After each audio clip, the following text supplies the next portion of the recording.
Here we are back at it after 6 weeks off for the summer holidays and the heat, etc. the last couple of weeks.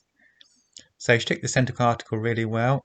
I'm just moving the lead from her collar to a harness so she knows to work. And we're off keen as always. So it's about 9 a.m. in the morning here. It's about 18 degrees. It's raining overnight, so it should be perfect searching conditions.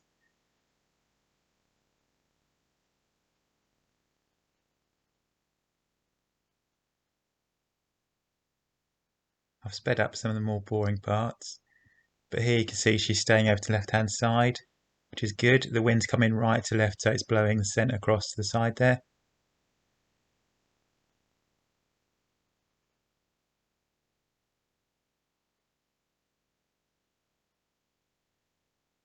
Now we're coming up to our first decision point that Lola's got to make. After she gets a bit distracted there by something nice in the bushes.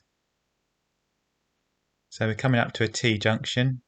She can go right or straight over.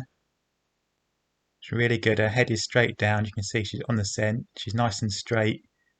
She goes straight over, no stopping, which is fantastic. She's clearly on a good scent.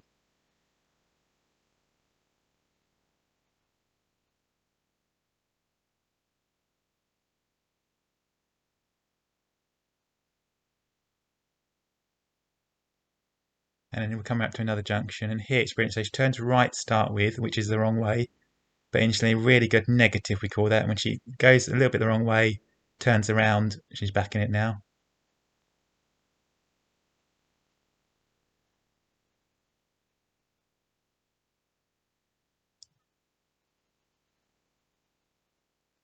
I slowed this part down. I think there was obviously something dead somewhere around here, so she gets really distracted by it. I give her a few seconds just to see what she's doing, realise that she's getting distracted, so I'll pull her off, tell her no, and does really well actually. She has a little bit of a play around to try and get the scent back. So she goes into the hedge here, looking for that scent again after getting distracted.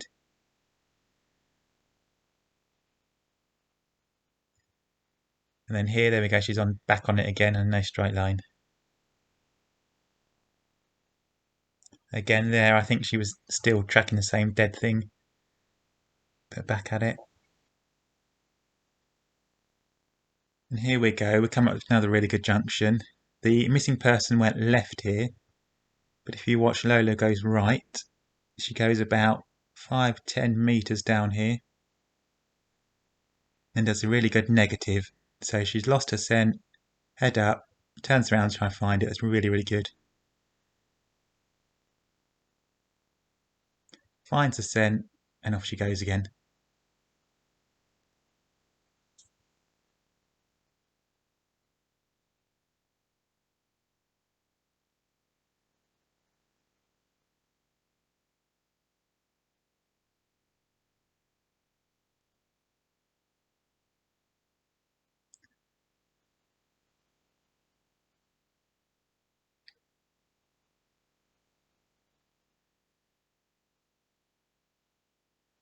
This is the most tricky part. So just beyond this hedge is a road.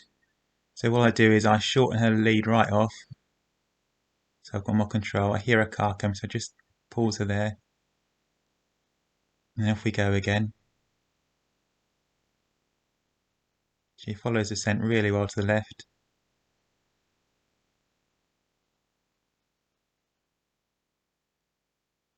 Now this is a crossroads. The missing person went straight over. Lola chooses to go right first, which is fine. And then what she's doing here is you want her to give another negative, so you want her to check that the person hasn't gone this way, turn around and try and find scent another way. So it's really, you can see lead slack, she's looking around, she's smelling around. No scent, so she circles back towards me.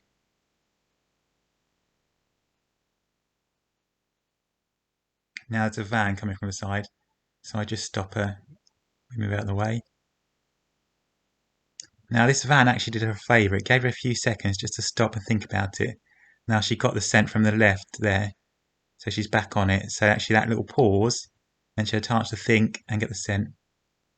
Now the missing person went down the road, but the wind was blowing left to right here, so it would have blown the scent to where she is. So that's absolutely fine that she's walking along here. It probably would have blown across the road into the maze and got sort of trapped by the maze. But I can see it's a dead end up ahead. If this was a real search, I would just let her keep going and worry about it when we got there. But knowing it's a dead end and she's only training, I want her to be successful. So I call her off down into the road.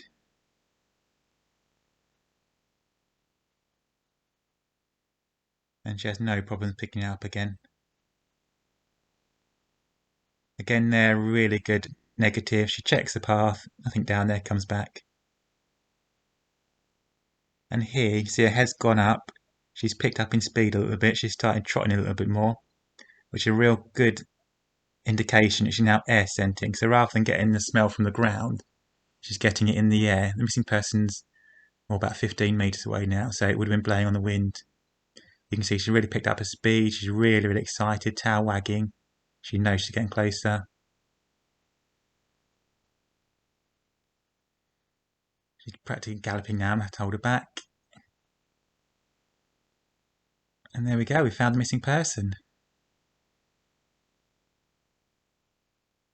And as a usual reward, a nice big bowl of food. Absolutely brilliant search. Really proud of her that day.